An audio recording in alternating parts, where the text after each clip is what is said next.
Hello everyone, and welcome back to a new video.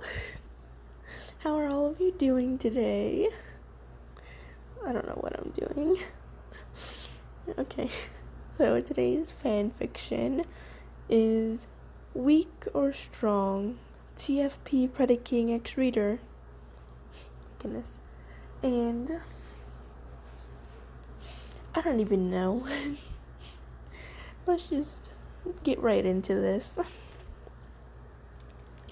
As you exited the ground bridge, Soundwave had prepared for you, lugging a Cybertronian fossil behind you. As you are greeted with the sight of Megatron and the newest mech to join the Decepticon force, Predaking. They watched you as you hauled what appeared to be a rib piece, through the portal and flung it at the feet of your boss. Excellent, your name. I trust there were no complications? Megatron praised you as Shockwave came to stand above you, inspecting the fossil for any damage that might render it useless. You smiled up at the gladiator as you moved some strands of hair from your face, not realizing that your recent battle scars were displayed until Predaking's optics stayed trained to your hand. Nothing that I couldn't handle. Your voice was strong and sure, but the Predacon could see past your false hoods. Frankly, his gaze was unnerving, but you knew if he saw one injury, he would surely be looking for more. You hated looking weak in front of the cons. Anyways, but looking weak in front of Predaking was something you never wanted to endure. After all the word king was in his title, and he was stronger and more intimidating than his Decepticon counterparts. Very well, you are dismissed for the day.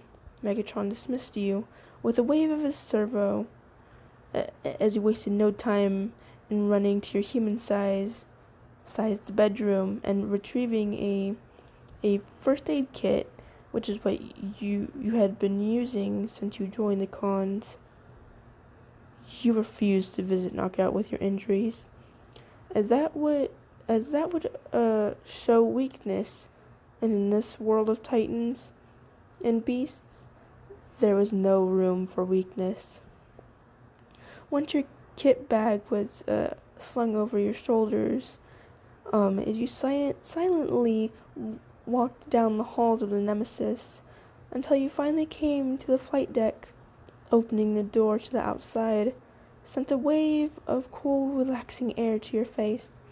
It almost made you forget about your split knuckles and bruising. Almost. You took a seat at the edge of the flight deck in the shadows, enough not to be spotted, but able to see what's going on. As you removed the bag from your shoulders and began removing the equipment within, which included medical alcohol, cotton, a needle, plaster, and some cream for aching joints and muscles damage. Staring down at your knuckles allowed a memory of how they got like that to flow into your mind.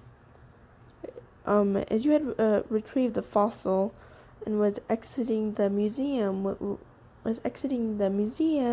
when you were cornered by the Autobot scout, so immediately you began to attack. As you possessed the body modifications which heightened your strength and speed.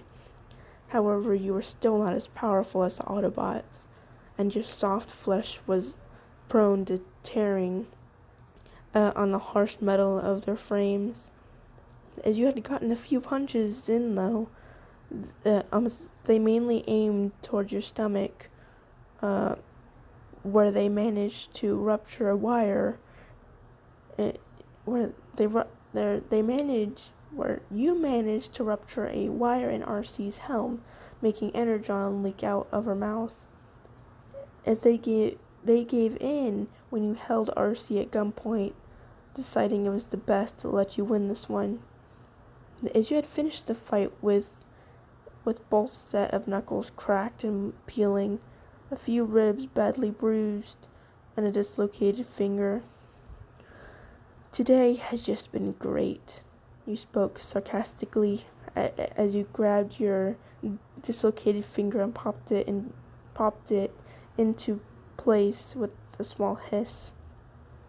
After that, and then you unscrewed the medical alcohol and carefully held it over one of your hands before pouring a bit on. That hurt quite a bit, more than your finger did, which is why you swore out loud. Is it common for humans to use the name of their the deities when they curse? Predaking had been watching you after he silently entered the flight deck. He had not meant to speak at all, but he was curious. The shock of hearing Predaking made you drop the bottle of alcohol, which smashed upon impact of the metal ship. "Thanks. What am I going to do now?" As you asked the Predacon as you glared at him, gesturing to the glass you were sitting next to. "My apologies. I was just ensuring that you were well," Predaking began, as he looked at you again with a critical eye. He wasn't just looking at you. It was as if he was seeing right through to your soul. "Are you well, your name?" "I am perfectly fine. Why wouldn't I be?" You weren't paying attention to him. Instead, you were scooping up your supplies into your bag so you could get out of this situation as soon as possible. "Your behavior is growing increasingly worrying," Predaking began to explain as he walked towards you. You aren't eating like you usually would or recharging as normal. I found you asleep at a bizarre hour the other day in the training arena. I can only guess that you had worked your body into stasis." At that statement, as you turned towards the large Cybertronian with the raised eyebrow, "You were the one that put me to bed?" You were shocked to hear that it was Predaking to help you, as you had thought it would have been on Megatron's orders because you were disturbing training. "Yes, the mass displacement